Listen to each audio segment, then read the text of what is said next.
आपका स्वागत है एसएस फीलिंग शेयर चैनल में, एक जगह जहां आप उत्साह, मार्गदर्शन और आध्यात्मिक खुराक पा सकते हैं। हमारा चैनल ब्रह्मांड के रहस्यों और दिव्य ज्ञान को खोजने के लिए समर्पित है। कल हम लोग विचार कर रहे थे, थोड़ा सा भाष्य पढ़ लेंगे, अर्थ नहीं सुनाएंगे क्योंकि सुना चुके हैं, 2 बार सुना चुके अर्थ। तो युष्मद् अस्मत् प्रत्यय गोचरयोः विषय विषयिनोः तमः प्रकाशवद् विरुद्ध स्वभावयोः इतरेतर भावानुपपत्तौ सिद्धायाम् तद्धर्माणामपि सुतराम् इतरेतर भावानुपपत्ति इत्यतो अस्मत् प्रत्यय गोचरे विषयिनी चिदात्मके युष्मत् प्रत्यय गोचरस्य विषयस्य तद्धर्माणां च अध्यासः तद्विपर्ययेण विषयिणस्तद्धर्माणां च विषये अध्यासो मिथ्येति भवितुं युक्तम्। तथापि अन्योन्यस्मिन् अन्योन्यात्मकताम् अन्योन्यधर्मांश्च अध्यस्य इतरेतरा विवेकेन अत्यंत विविक्तयोः धर्मधर्मिणोः मिथ्या ज्ञाननिमित्तः सत्यानृते मिथुनीकृत्य अहमिदं ममेदम् इति नैसर्गिको अयं लोक व्यवहारः। तो लोक व्यवहार ये अध्यास से चल रहा है, और जो 2 वस्तुएं हैं ये बिल्कुल पृथक है, युष्मद् और अस्मद्। युष्मद् प्रत्यय गोचर जो विषय है और अस्मत् प्रत्यय गोचर विषयी है। ये तमः प्रकाशवद् विरुद्ध स्वभावयोः अंधकार और प्रकाश के समान विरुद्ध स्वभाव वाली हैं, इसलिए इतरेतर भाव वहाँ अनुपपन्न है, हो नहीं सकता। अनुपपन्न माने हो नहीं सकता, एक दूसरे को मिला देना यह संभव हो नहीं सकता। और इतना ही नहीं, तद्धर्माणाम अपि सुतराम, उनके धर्मों का भी स्वभावता इतरेतर भाव अनुपन्न ही मानना पड़ेगा, हो नहीं सकता। इतना होने पर भी तथापि से कहते हैं कि फिर भी ये हो रहा है। अब जो ब्रह्म विचार चल रहा है तो उसकी हमने ब्रह्म को जाना। मान लीजिए आप इतना सत्संग सुनते हैं, आपको अनुभूति हुई कि हम स्वयं ब्रह्म है। ब्रह्म को जाना ये अनुभूति तो होती नहीं, तो हम स्वयं ब्रह्म है, ऐसे आपको एक अनुभूति हुई। तो आप कैसे समझेंगे कि आपकी अनुभूति ठीक है या नहीं, इसकी कोई कसौटी है या नहीं? तो कसौटी बताई जाती है कि सबसे प्रथम 3 कसौटी है। सबसे प्रथम क्या है? कहा कि धर्म का जो विवेक है वह संकीर्ण नहीं होना चाहिए। तो धर्म का विवेक अर्थात धर्माध्यास नहीं होना चाहिए। अध्यास माने भ्रांति। बहुत सुंदर है, आप इसको ये 3 बिंदु समझ लेंगे तो आप चलते फिरते उठते बैठते आत्मविश्लेषण कर सकते हैं और आपके हृदय में आनंद की फुहारें उठने लगेंगी। फलश्रुति पहले से बता देते हैं, जिसमें आप ध्यान से सुनिए। तो कहा कि आपका जो धर्म का विवेक है ये संकीर्ण नहीं हो, धर्माध्यास नहीं हो। तो धर्म क्या होता है? तो कहा एक विषय का धर्म होता है। ये पुष्प को हम देखते हैं तो ये पीला है, इस रंग रूप का है, तो एक विषय का धर्म होता है। एक इंद्रिय का धर्म होता है, आंख रूप को देखेगी, नाक गंध को सूंघेगी, त्वचा स्पर्श, तो ये उनकी धर्म है। धर्म का अर्थ होता है गुण, धर्म का अर्थ होता है विशेषता। यहाँ धर्म का अर्थ वो सनातन धर्म और वो सब नहीं लेना, यहाँ धर्म का अर्थ होता है गुण विशेषता। सनातन धर्म भी होता है, उसी शब्द से बना है, उसको थोड़ा दूसरे समय में समझ सकते हैं, नहीं तो आप प्रश्न पूछ लेना, बाद में समझ। तो गुण विशेषता, जैसे जिसका जो गुण है, जिसकी जो विशेषता है, उसको छोड़कर वो रहता नहीं है। सूर्य का धर्म क्या है? प्रकाश देना। तो वो प्रकाश देगा, उष्णता देगा। तो उसी प्रकार से यहाँ क्या है? धर्म होता है। तो धर्म से गुण या विशेषता लीजिए तो विषय धर्म, इंद्रिय धर्म, मनोधर्म, बुद्धि धर्म। तो धर्म का अध्यास नहीं हो, इसका अर्थ है कि ये परस्पर ये एक दूसरे में जाके फिट ना हो जाए। उनकी विविधता, उनका विवेक, उनका विश्लेषण बना रहे कि ये किसका धर्म है। तो परस्पर विवेक बना रहे, ये एक धर्म का। इसको और विचार करेंगे हम लोग। तो इसमें कहा कि ये धर्माध्यास। दूसरा क्या है कि एक कोई कल्पित ही धर्मी खड़ा हो जाता है। तो धर्मी खड़ा हो जाता है, कभी विषय के साथ तादात्म्य करता है, कभी इंद्रिय के साथ तादात्म्य करता है, मन के साथ, बुद्धि के साथ। तो आपका उस धर्मी के साथ तादात्म्य न हो, ये देखने की जरूरत है। मन यदि भोग रहा है, स्वाद ले रहा है किसी वस्तु का, तो ले, लेकिन आपका उसके साथ तादात्म्य न हो, धर्मी के साथ तादात्म्य न हो, अर्थात धर्मी का अध्यास न हो। जो तत्त धर्मों को स्वीकार करता है, अभिमानी बनता है, उसको बोलते हैं धर्मी। तो इनका जो अभिमानी है, धर्मी है, उसको हम कहीं अपना मैं न मान बैठे। ठीक है, इसका भी आप विश्लेषण करना। तीसरी बात कि ये धर्म और धर्मी कौन है? जीव। जो जीव बन जाता है, जीव ही अभिमानी बनता है। तो धर्म और धर्मी, और उनमें मालूम पड़ते हुए जितने भेद हैं, वो अपने स्वरूप भूत जो हमारा ज्ञान है, जो हम तत्व है, तो उस ज्ञान से ये मिथ्या अनुभूत हो। उस मतलब मिथ्या अनुभूत हो कल्पना से नहीं, किंतु जो ठोस हमें ज्ञान प्राप्त हुआ है गुरुदेव की कृपा से, उस स्वरूप भूत ज्ञान के प्रकाश में ये हमें मिथ्या अनुभूत हो चुके हों। तो कहा कि क्या है?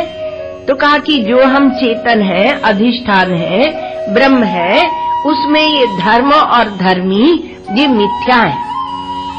उस चेतन के प्रकाश में, उस अधिष्ठान में ये अध्यस्त है। अध्यस्त है अर्थात थोपे हुए हैं, भ्रांति से है, भूल से है, भूल, एरर।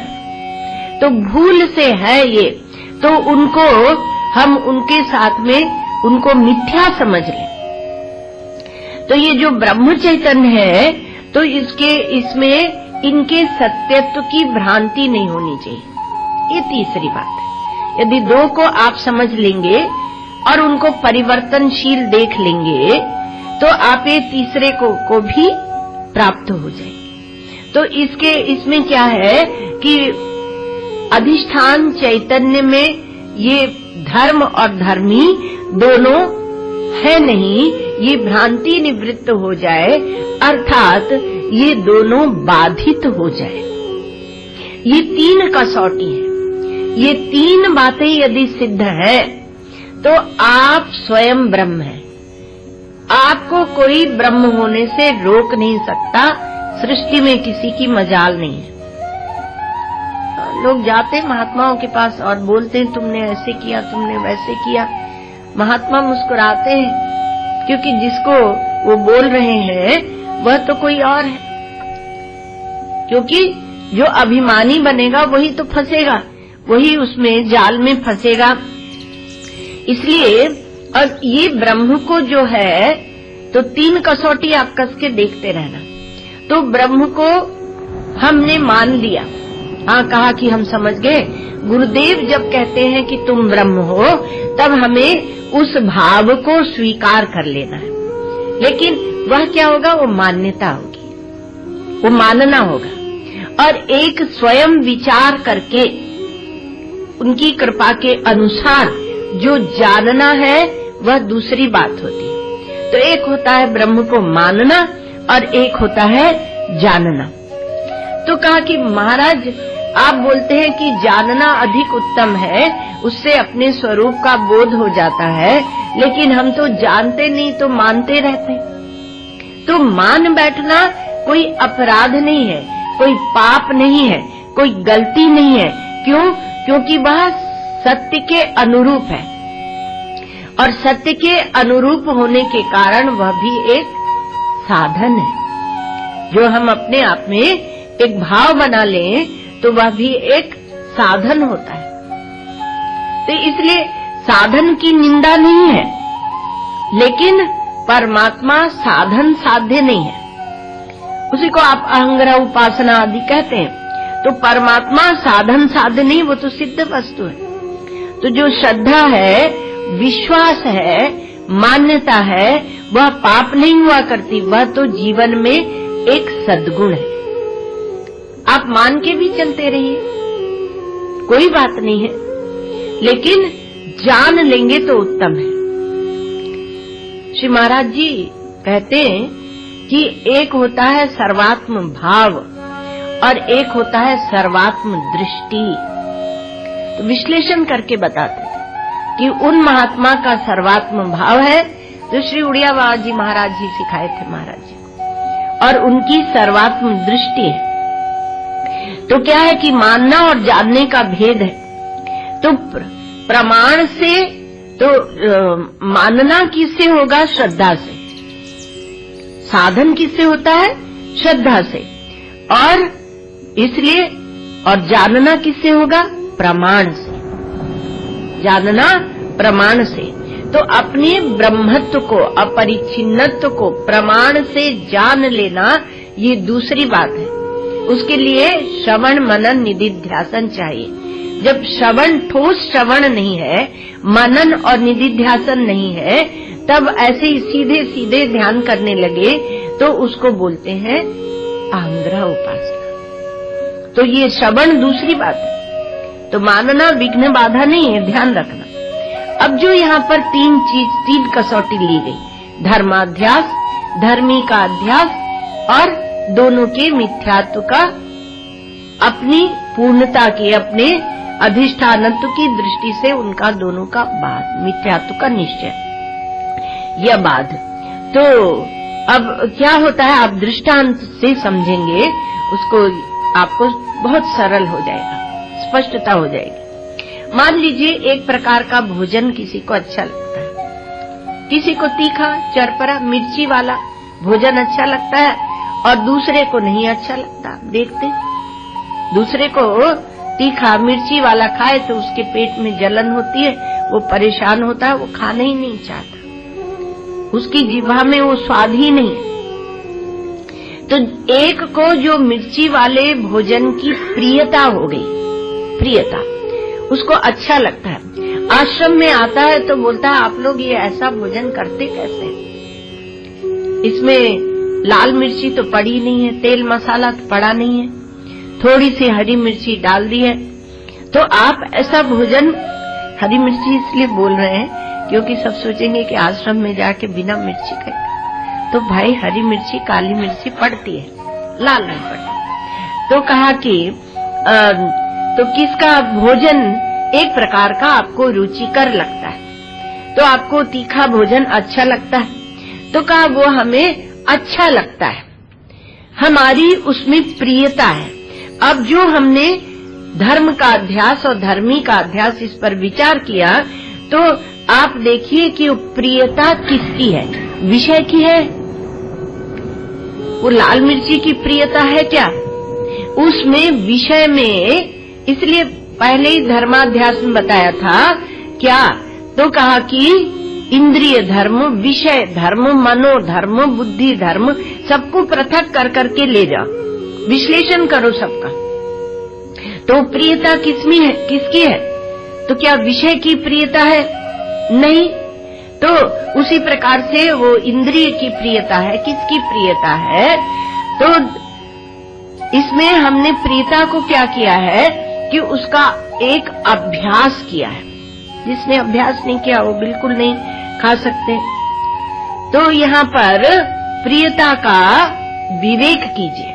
तो प्रियता का, तो अभ्यास से हमें रुचि हुई, और रुचि किसमें हो गई? मन में। तो मन में ये प्रियता है। तो मन में जो मन के प्यार को हमने अपनी जीभ में डाला और मिर्ची में डाला। हम लोग पदयात्रा में थे महाराज, हम लोग काशी से रामेश्वर गंगा जल लेकर पैदल चले थे। तो 9-10 लोग थे। तो उसमें जब हम लोग बस्तर पहुंचे तो वहां केवल कुछ ऐसी बस स्थानों से निकले तो केवल भात मिलता था। हम लोग भिक्षा मांग के खाते थे, बनाते तो थे नहीं, और पाई पैसा कानी कौड़ी भी खर्चा नहीं किया, ऐसे ही चले काशी से रामेश्वरम तक, मौज में चले। बहुत आनंद आया, भगवत कृपा का अनुभव होता है। अब वहां पर अच्छा भोजन मिलता था, कभी कभी सादा भी मिल जाए। तो एक दिन एक आदिवासी ने हम लोगों को केवल भात दिया। अब भात दिया तो हमारे एक साधु बोले कि देखो अब पूरे बस्तर में तो हम लोग चल रहे हैं। बहुतों ने कहा था देखो नर्मदा क्रॉस नहीं करते, इसलिए हम लोग छत्तीसगढ़ से चले। तो हम लोग बिलासपुर रायपुर के बाद नागपुर की तरफ हाईवे में आ सकते थे, पर हमने कहा नहीं, अपन शीतल मार्ग से चलेंगे, बस्तर से चले। तो अब कहा कि ये तो गरीब इलाका है तो आपको भात ही मिलेगा। तो उन्होंने कहा कि कहीं भी मिर्ची मिले तो तुरंत ले लेना, कहीं भी अगर मिर्ची दिखे तो ले लेके अपने झोले में डाल लेना, क्योंकि जब भात और नमक देंगे तो थोड़ा उसमें मिर्ची मिला लेंगे, तो मिर्ची मिला के खाएंगे। तो प्रियता किसमें रख दी? तो उन्होंने कहा कि तुरंत ले लेना, तो साथियों ने उनका नाम ही रख दिया तुरंत। ऐसे विनोद की बात है। तो अब कहा कि ये प्रियता किसमें है? तो प्रियता हमने अपने मन में कैसे आई? अभ्यास करके आई, मन में अभ्यास करके आई। छोटे बालक को जैसा सिखा दो वैसा वह पा लेता है, खा लेता है। तो उसमें अभ्यास करके आई। तो पदार्थ का जो विवेक है उसको संकीर्ण मत होने दो। अब आप थोड़ा और आगे बढ़ें। तो ये जो प्रियता है ये मानसिक भी नहीं है, क्योंकि प्रियता का धर्म वह आत्म धर्म है, और उस आत्म धर्म को हम बुद्धि में लाए, मन में लाए, और फिर वह रुचि उस प्रियता को हमने ले जाकर और विषय तक पहुंचा दिया। तो ये हमारी यहाँ भूल हो रही, इसी को बोलते हैं अध्यास। तो ये अध्यास ऐसे हमारी भूल हो रही है। एक शरीर को देखते हैं, उसके रूप विन्यास को, आकृति को, रचना को हम देखते हैं तो हमें अच्छा लगता है। एक को देख के सब हंसने लगते हैं, है ना। तो नेत्र तो क्या करते हैं? केवल प्रकाशित करते हैं उस आकृति को, उस रूप को केवल प्रकाशित करते हैं। उसमें जो सौंदर्य की कल्पना है वह बौद्धिक है। आप कहेंगे बौद्धिक कैसे है? क्योंकि आप देखिए चीन में दूसरी सुंदरता, अमेरिका में दूसरी सुंदरता, जापान में दूसरी, अफ्रीका में दूसरी। तो देश देश में सुंदरता का मापदंड अलग अलग हो गया। वहां भी अभ्यास किया गया उस प्रकार के सौंदर्य को। अब वहां छोटी आंख कहीं अच्छी लगती, कहीं बड़ी अच्छी लगती है, तो महत्व बुद्धिपूर्वक अभ्यास किया। इस प्रकार का ऐसा अभ्यास हो गया, महत्व बुद्धिपूर्वक अभ्यास किया, और उसका नाम हमने सुंदरता रख दिया। श्री महाराज जी कहा करते थे कि अपना काला बच्चा भी माँ को अच्छा लगता। अब बोलते थे विनोद में कि श्री कृष्ण तो काले थे, लेकिन यशोदा मैया को बड़े सुंदर लगते थे, तो उनको डिठौना भी लगाती थी। काले में क्या काला डिठौना लगाना काले में। तो ये कहा कि सुंदरता जो है ये हमने पहले बौद्धिक महत्व देकर इसको खड़ा किया, फिर इसमें हमने प्रियता अपनी लगा ली। तो हम कहाँ फंसे हैं, कहाँ फंसे? तो इसलिए ये जो रूप सौंदर्य की प्रियता है यह मानसिक विक्षेप है, ये रोग है भला, जिन रोगों को हमने पाल के रखा है। ये न विषय निष्ठ है, न इंद्रिय निष्ठ है, न मनोनिष्ठ है, ये तो मन का एक विक्षेप है। मन में सुंदरता बैठती हो नहीं, इसलिए भारतीय मानस ने सौंदर्य का जब विश्लेषण किया तो सौंदर्य को कहाँ ले गए? शिवम में जाकर बिठाया, सत्यम में जाकर सौंदर्य को बिठाया। तो आप सत्यम शिवम सुंदरम उसको जाने, और इसी प्रकार से जैसे हम सुंदरता को देखते हैं उसी प्रकार से हम एक और, ये बाह्य सौंदर्य की बात हुई, और कभी कभी हम अंतः सौंदर्य भी देखते हैं। तो क्या देखते हैं? तो कहा ये बड़े तपस्वी हैं, इनके बहुत विद्या है। तो विद्या, बुद्धि, विद्वत्ता होना, उसी प्रकार से उपासना होना, तपस्वीपना होना, क्योंकि आप विशुद्ध तत्व तक चल रहे हैं ना, तो कहीं भी अटकाया क्यों जाए। इसलिए ये बात कही जा रही है कि विद्या बुद्धि का, ध्यान समाधि का सौंदर्य वह भी मनोविक्षेप है, अर्थात मनोनिष्ठ है। वहां भी आपकी एक अटकन बढ़ेगी, आप व्यक्तित्व में जाके फंसेंगे और लोग फंसाते हैं। फिर आप कहते हैं कि वो दंभी है, लेकिन दंभ हमने अविचार पूर्वक उन्हें सिखाया, क्योंकि हम उसको महत्व देते हैं। तो महत्व देते हैं तो वो अपनी महत्ता दिखाते हैं। दिखाना, ख्यापन, वो पाखंड हो गया। और महत्व हम दे रहे हैं, हम जागृत नहीं है, हम समझ नहीं रहे हैं कि सत्य क्या है। विद्वत्ता का को जब हम सम्मान, ये सब अंतः सौंदर्य हम देखते हैं, और उस अंतः सौंदर्य युक्त व्यक्ति में हम जाकर फंसते हैं। तो वह भी एक मनोविक्षेप है और दोहराया हुआ है। कहीं पर किसी किसी संप्रदाय में आप देखिए, नाचने को ही महत्व देते हैं, गाने को ही महत्व देते हैं। तो जो बहुत नाचता गाता है उसको बड़ा महात्मा समझ लेते हैं, और किसी संप्रदाय में समाधि को महत्व देते हैं, तो जो समाधि लगाता है उसको बड़ा महात्मा समझ लेते हैं। ऐसे ही जीवन में ये तो एक एक मोटे मोटे दृष्टांत है, आप ऐसे ही जीवन में देखते जाइए। आप अपने आप को समझने लगते हैं कि मैं चोर हूँ, और मैं चोर हूँ, मैं चोर हूँ, ये अभ्यास कर लेते हैं। तो आप अपने को वही समझने लगते हैं। बोलेंगे कि मैं चोर हूँ नहीं समझते, हम तो मैं मनुष्य हूँ समझते हैं, वो भी उतना ही बुरा है। ब्रह्म तत्व की दृष्टि से दोनों समान है।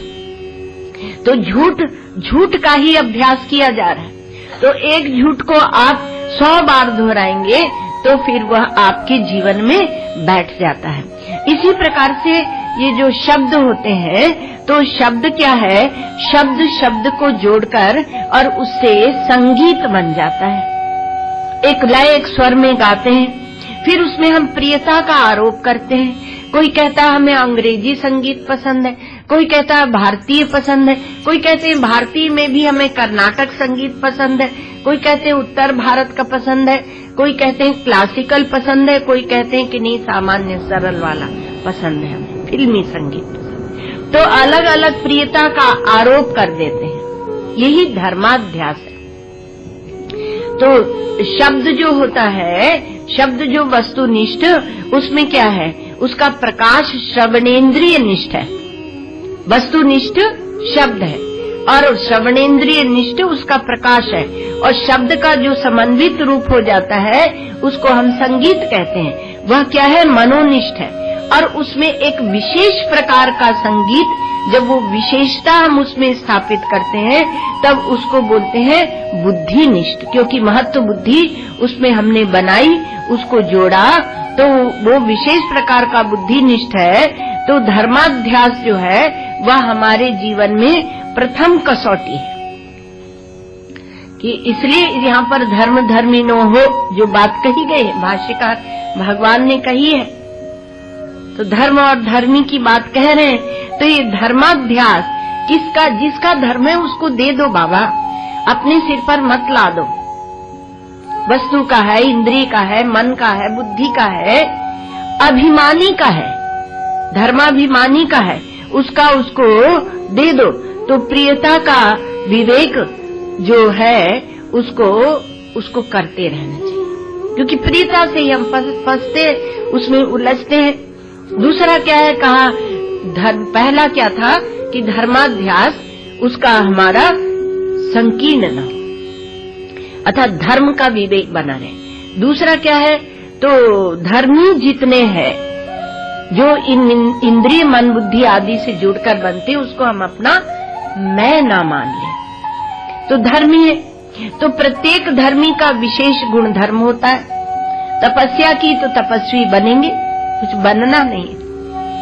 वो कथा आपने सुनी होगी ना कि गुरु और चेला जा रहे थे, तो कहा कि एक मचान दिखा, रात को सोना है, आधे समय तुम सो आधे समय हम। तो चेला जब गया तो कहा कौन है, तो कहा साधु है। तो पिटाई पड़ी, साधु हो तो यहाँ हमारे मचान पे चढ़कर क्यों बैठे हो। और गुरुजी जब गए तो मौन बैठे रहे। पूछा कौन है, तो मौन बैठे रहे। टॉर्च जला के देखा किसान ने, तो कहा अरे तो महात्मा है, ध्यान भजन करते हैं। तो कुछ बनना नहीं, गुरुजी ने कहा था कि कुछ बनना नहीं। तो आप तपस्वी बनेंगे तो पिटेंगे, विरक्त बनेंगे तो पिटेंगे। विरक्त हो तो मुंबई क्यों आए, पिटेंगे। कुछ भी जहाँ बनेंगे तो वहीं पर आप पिटेंगे, क्योंकि प्रत्येक का विशेष विशेष गुण धर्म होता है, और उसका उस विशेष गुण धर्म को उसके साथ जोड़ दो, उसके साथ छोड़ दो, अपने साथ मत चिपका। अपने साथ चिपकाने की जरूरत नहीं है। तो धर्माध्यास नहीं होना और जो जैसा है उसको वैसा ही जानना, उसी को बोलते हैं धर्माध्यास नहीं होना। और ये धर्मी का अभिमान नहीं होना, उसके साथ आप संकीर्ण नहीं हो। धर्म के साथ संकीर्ण, धर्म माने गुण विशेषता, तो धर्माध्यास नहीं है। तो कहा कि महाराज फिर व्यवहार कैसे चलेगा, धर्मी का अध्यास नहीं होगा तो व्यवहार कैसे चलेगा। तो कहा कि शास्त्र से अविरुद्ध यदि आप एक अभिमान को धारण करके और व्यवहार चलाना चाहते हैं तो चलाए, लेकिन जब फिर व्यवहार में आपको ये लगेगा कि हम तो ब्रह्म हैं और ये कहाँ उल्टा सीधे में हम फंसे हुए हैं, तो आप स्वयं उसके त्याग के लिए मजबूर हो जाएंगे। पर विवेक पहले आना चाहिए। तो अभ्यास जन्य जो प्रियता है वह व्यवहारिक जो है, तो वह उसको समझ लेना चाहिए। समझने से बात बन जाती है, समझ नहीं है कुछ विशेष तो बनना नहीं। कहा कि हम समझ गए कि अब हमें गृहस्थी में नहीं रहना, साधु हो जाना, तो फिर बनोगे, इसलिए कुछ बनना नहीं है। जब आपको लगे कि हमारे लिए यहाँ चिंतन विचार असंभव है, साधन पक्ष हमारा गौण होता जाता है, तब आप ये सोचे कि हमें स्थान परिवर्तन करना है। नहीं तो कुछ करने की जरूरत नहीं, उसमें भी एक अभिमान होता है। तो ये अभ्यास जन्य है, ये प्रियता अभ्यास के कारण आती है। तो अब कहा कि ये जो धर्मी का अध्यास है, तो आत्मा तो धर्मी है नहीं, और हमने भिन्न भिन्न अभिमान अपने ऊपर थोप रखे हैं। आत्मा धर्मी नहीं, तो इसलिए हम ऐसे समझ लेते हैं हम क्या हैं। कहा हम तपोधन है, आचार धन है, विद्या धन है, ये सब क्या है, हमारे ऊपर थोपे हुए हैं। चरित्र धन है। अब तो महाराज कोई मिले तो सही चरित्र धन, तो मिलता है तो अच्छा ही लगता है। पहले बच्चे होते थे तो when wealth is lost, nothing is lost. When health is lost, nothing is lost. When character is lost, everything is lost. ऐसे बोल सिखाया जाता था। अब पता नहीं पढ़ाते हैं कि नहीं पढ़ाते क्योंकि चरित्र क्या है पता ही नहीं है। तो कहा कि जो धर्मी है, मैं हिंदू हूँ, मैं मुसलमान हूँ, मैं ईसाई हूँ, ये भी धर्मीपना है। किसी न किसी एक विशेषता के साथ जाकर हम जुड़ गए। मैं वोटर हूँ, इस आपके अभिमान को जगाने के लिए सब प्रयत्न करते हैं कि तुम वोटर हो, इस अभिमान को जगाओ, लेकिन आप इतने ब्रह्म भाव में हैं कि वोटर पदे का अभिमान जागता नहीं। नेता लोग बोलते हैं, सब बोल रहे हैं, लेकिन आपका वो अभिमान जागता नहीं। तो ये धर्मीपना क्या है? आत्मा का अनात्मा के साथ तादात्म्य, इसी को बोलते हैं धर्मीपना। ये धर्मीपना है। तो धर्म और धर्मी का मिथ्यात्व निश्चय होना चाहिए। धर्मी भी एक कल्पित ही खड़ा हुआ है। अभिमान क्या होता है? अभिमान कोई वस्तु नहीं होती। आप उसको गहराई से देखेंगे तो वो पिघल जाता है। केवल आपकी तदीक्षण की, निरीक्षण की, समीक्षण की आवश्यकता है। यदि आप उसको गहराई से देखेंगे तो वो रुकेगा नहीं। तो जितना भी आपका धर्मीपना है वह व्यवहार मात्र है। व्यवहार में एक कल्पित रूप में चल रहा है, वास्तव में कोई ठोस वस्तु नहीं है, तो अध्यास है नहीं। तो आप जैसे ही इसका मिथ्यात्व का निश्चय करेंगे, आप अपने स्वरूप से इस धर्मी को, अभिमानी को मिलाइए मत। तो मिला लेते हैं, मिलाने के कारण हम इसमें फंस जाते हैं। तो आपका ज्ञान विशुद्ध है। अब उस विशुद्ध ज्ञान में आपने लंबाई चौड़ाई को मिला दिया, अर्थात देश की कल्पना कर दी। तो ये देश अधिष्ठान में कल्पित है। देश अधिष्ठान में कल्पित है, ये हम लोग विचार कर चुके हैं। काल अधिष्ठान में कल्पित है।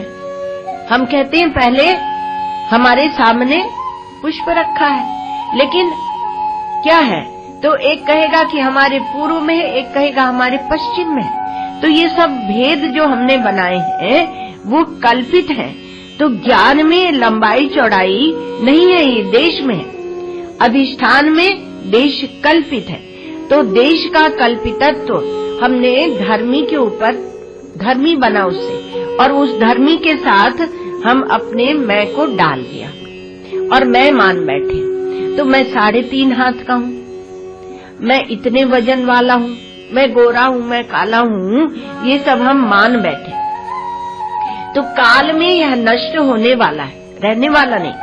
तो काल में नष्ट होने वाली वस्तु को लेकर जो उसके साथ अपना मेरापना जोड़ता है, तादात्म्य करता है, वह कितनी बड़ी मूर्खता है। जो धन आपके साथ जाने वाला नहीं, उसको लेकर मैं धनी हूँ। धन का केवल एक सदुपयोग होता है, तो उसको लेकर मैं धनी हूँ। तो धनी से आप जितना भी धर्मी पना पूरे को ले लें। जो नष्ट होने वाला है काल में, उसी को लेकर हम धर्मी बनते हैं। तो देश के घेरे में बैठा है, काल के घेरे में बैठा है, वस्तु के घेरे में बैठा है, तो परिच्छिन्नता का ही जो अभिमान है, उसी को लेकर हम धर्मी बनते हैं। उसके मिथ्यात्व का निश्चय करो। तो देश काल वस्तु को लेकर हम धर्मी बनते हैं, और देश काल वस्तु क्या है? परिच्छिन्न है, और आपको निगल जाने के लिए, आपको अपने में समेट लेने के लिए तैयार खड़े। तो जब तक परिच्छिन्नता का भाव है, तब तक आप को ब्रह्मता का बोध नहीं हो सकता। इसलिए अपरिच्छिन्नता जो होती है, उसमें कोई अभिमान नहीं होता, उसका चिंतन करना चाहिए। और जो परिच्छिन्नता जितनी होती है, उसका अभिमान होता है, और ये अभिमान से ही हम धर्मी बनते हैं। तो धर्मी हम किससे बने? कहा परिच्छिन्नता को लेकर। और परिच्छिन्नता अर्थात किसी न किसी को हमने देश काल वस्तु को अपनी आत्मा में आरोपित किया, हम धर्मी बने, और इनको हमने अपनी गोद में लगा रखा है, जोड़ रखा है। तो ज्ञान स्वरूप पर विचार करें। अब एक बात और है, ये तीनों जो है देश काल और वस्तु, अथवा जो धर्मी है, अभिमानी है, इनके मिथ्यात्व का निश्चय, तीसरी बात जो आ गई, तो कहा इनके मिथ्यात्व का निश्चय बौद्ध भी करते हैं ना। लेकिन उनके मिथ्यात्व निश्चय में और हमारे वेदांतियों के मिथ्यात्व निश्चय में अंतर ये है कि वो बौद्धिक प्रत्ययों से उनके मिथ्यात्व का निश्चय करते हैं, और हम अधिष्ठान के ज्ञान से, अपने स्वरूप के बोध से इनके मिथ्यात्व का निश्चय करते हैं। ये अंतर है, इस पर ध्यान दीजिएगा। वो भी मानते हैं। तो वो परस्पर जो विच्छिन्नत्व है, प्राग अभाव है, उसको लेकर ये वस्तु पहले नहीं थी इसलिए मिथ्या है, स्वप्नवत। ये वस्तु आगे नहीं रहेगी इसलिए मिथ्या है, स्वप्नवत। ये वस्तु जहाँ है वहाँ दूसरी वस्तु नहीं है इसलिए मिथ्या है, स्वप्नवत। जहाँ दिख रही है वहाँ वह वस्तु है नहीं तो इसलिए मिथ्या है, स्वप्नवत। ऐसे मिथ्यात्व की जितनी भी हम लोग युक्तियाँ देते हैं वो बौद्धों की युक्तियाँ हैं। इसलिए भगवान भाष्यकार ने मांडुक्य उपनिषद के भाष्य में एक जगह कहा कि बौद्ध हमारे साथ बहुत दूर तक जाते हैं। तो जहाँ जो उनकी युक्तियाँ हैं उसको, उन युक्तियों को लेकर हमारे वेदांतियों ने बहुत विचार किया। तो उनकी बुद्धि की जो सूक्ष्मता थी उसको धन्यवाद देना चाहिए। ऐसा नहीं कि आप किसी से एक वस्तु ले लें और उनको धन्यवाद भी न दें। तो उनकी जो युक्तियाँ हैं, अन्योन्य परिच्छेद, काल परिच्छेद, देश परिच्छेद, रूप परिच्छेद, इंद्रिय परिच्छेद, अंत परिच्छेद, मिथ्या है क्योंकि इंद्रिय परिच्छेद से दिखती है, वो मिथ्या है क्योंकि रूप परिच्छेद है, वह वस्तु मिथ्या है क्योंकि वो काल परिच्छेद में। ऐसे प्राग भाव और प्रध्वंसा भाव ये क्या है? ये काल परिच्छेद है। और जहाँ दिखती है वहाँ नहीं है, ये देश परिच्छेद है।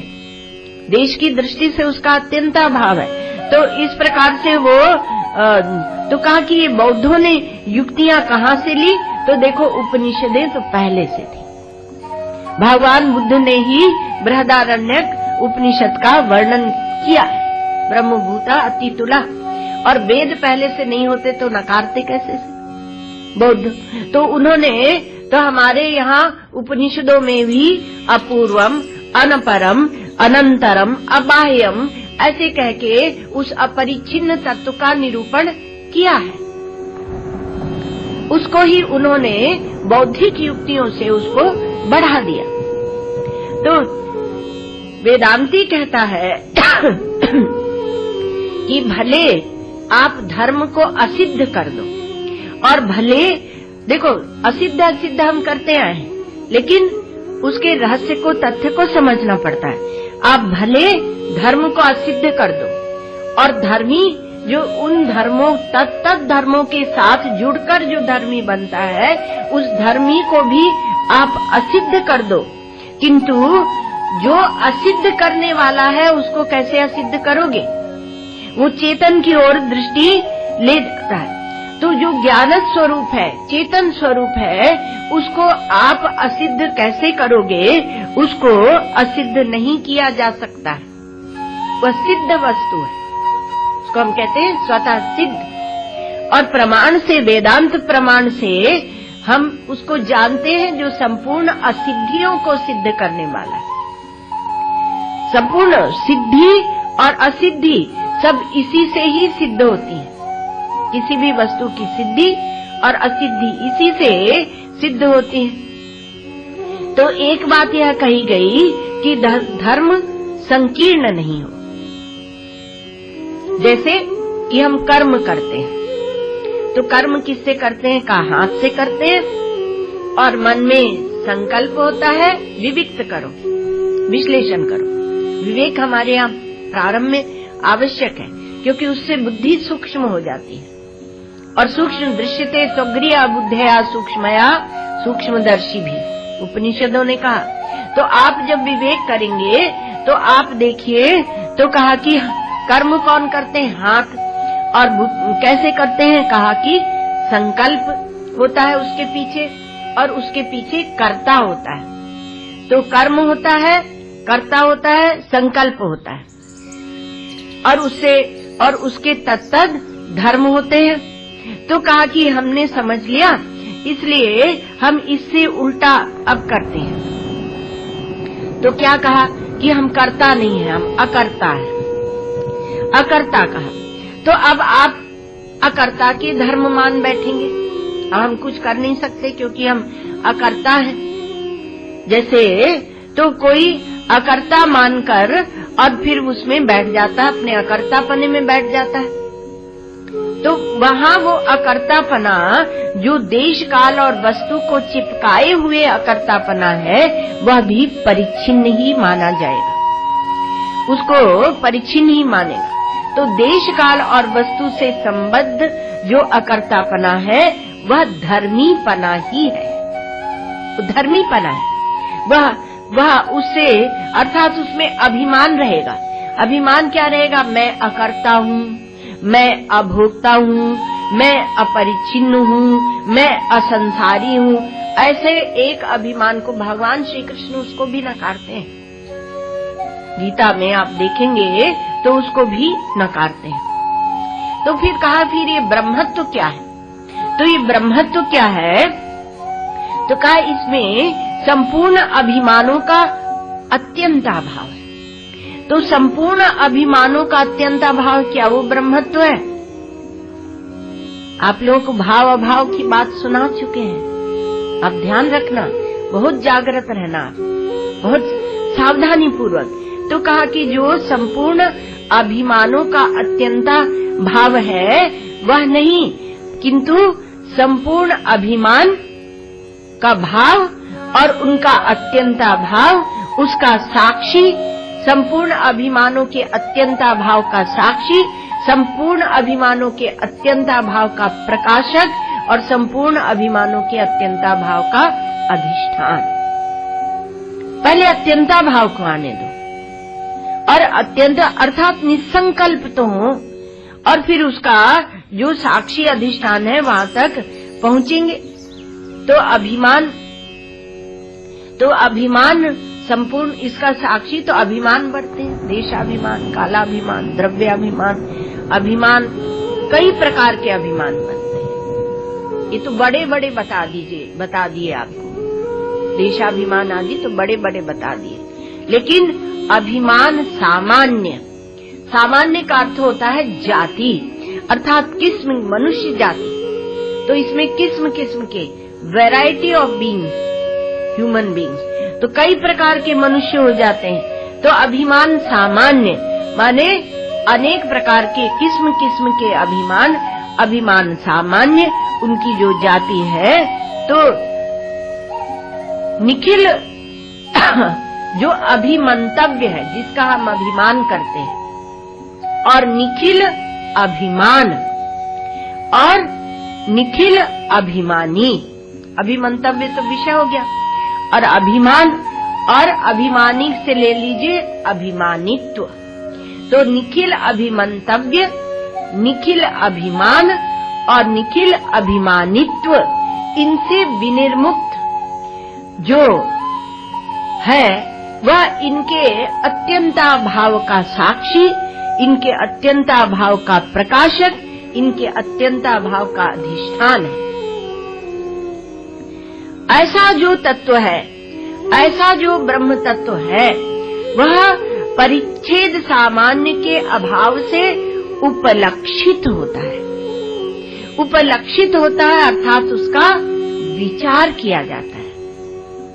इस प्रकार से अनेक युक्तियों से उसका विचार किया जाता है, और इस विचार को ही यहाँ ब्रह्म जिज्ञासा कहा गया। तो इस प्रकार से उसका विचार हम करते हैं।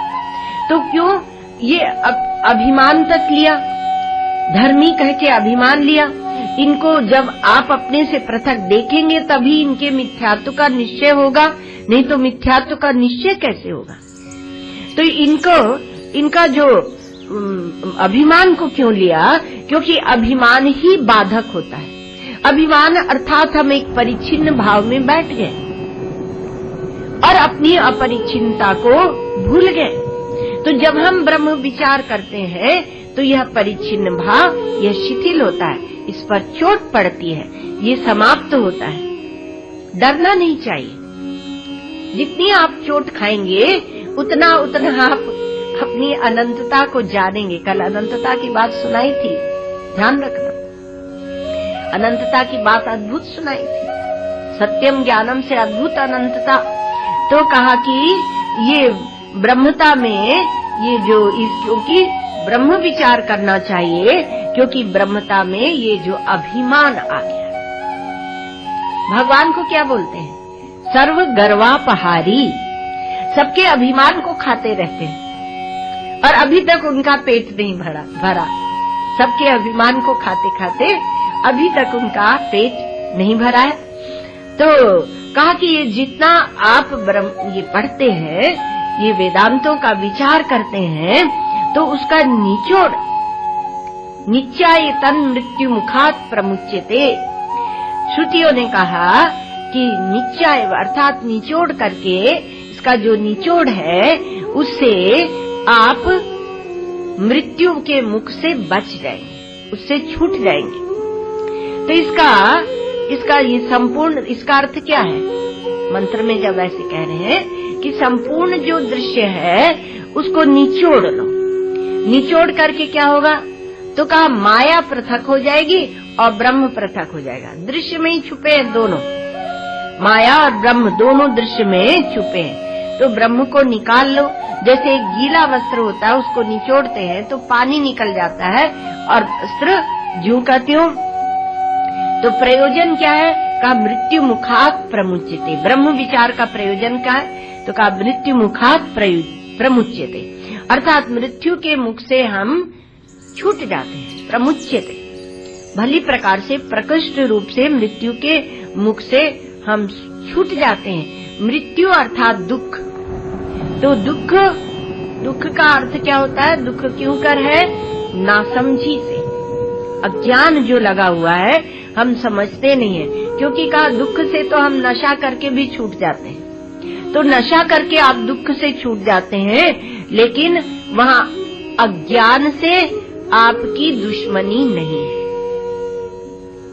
आपकी किससे दुश्मनी है? समझदारी से, ज्ञान से आपकी दुश्मनी वहाँ बनी रहती है। और मनुष्य का जन्म क्यों दिया?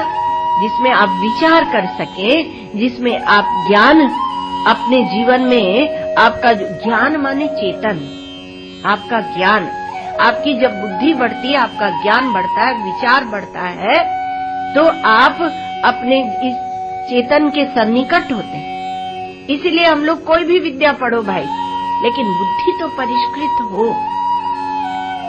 और ऐसा जो सूक्ष्म विचार कर सकता है, कोई भी साइंस पढ़ रहा है, कुछ भी पढ़ रहा है, तो वो फिर इस विचार में भी सूक्ष्म रूप से लग सकता है, क्योंकि बुद्धि उसकी एकाग्र चिंतन के लिए और परिष्कृत हुई है। तो आप दुख से बच जाते हैं, लेकिन समझदारी से भी बच जाते हैं। वो नहीं होना चाहिए ना। तो कहा कि दुख से तो बचे, लेकिन अज्ञान से ठगे गए। अभेद तत्व तक हमें चलना है। जब लड़ाई झगड़ा होता है तो आपको क्या अच्छा लगता है? नहीं अच्छा लगता, क्योंकि आप सच्चित आनंद और अद्वय है, एक अद्वितीय है, अर्थात उसमें कोई विरोधी नहीं है। तो विरोधी नहीं है, इसलिए एक कहता है कि हम शांति से बैठेंगे, शांति से हम बैठे रहेंगे, लेकिन शांति आपकी कौन सी है? परिच्छिन्नता के साथ में शांति है या शांति अपरिच्छिन्नता के साथ है? यदि परिच्छिन्नता वाली, देखो हम लोग प्रारंभ करते हैं ना सत्संग, तो पहले शांति पाठ होता है। क्यों होता है? क्योंकि शांति की भूमिका में ब्रह्म विचार होगा। लेकिन शांति को ही सब कुछ समझ ले तो ब्रह्म विचार नहीं कर सकते। तो शांति की भूमिका चाहिए, लेकिन शांति अज्ञान की विरोधिनी नहीं है। वो अज्ञान को भी लिए बैठी रहेगी, अर्थात अपनी परिच्छिन्नता को आप लिए बैठे रहेंगे। तब ये देश काल वस्तु ये आपको पचा जाने के लिए, आपको खा जाने के लिए तैयार रहेंगे। तो तब जब ये तैयार रहेंगे, क्योंकि अज्ञान मिटा नहीं है, तो अमृतत्व की कहाँ से कथा होगी? तन मृत्यु मुखात प्रमुच्यते। तो अमृतत्व की कथा नहीं होगी। इसलिए ब्रह्म जिज्ञासा, ब्रह्म विचार करना चाहिए। तो धर्म और धर्मी का जो मिथ्यात्व है, तो वो जो बौद्ध धर्म और धर्मी मिथ्या है।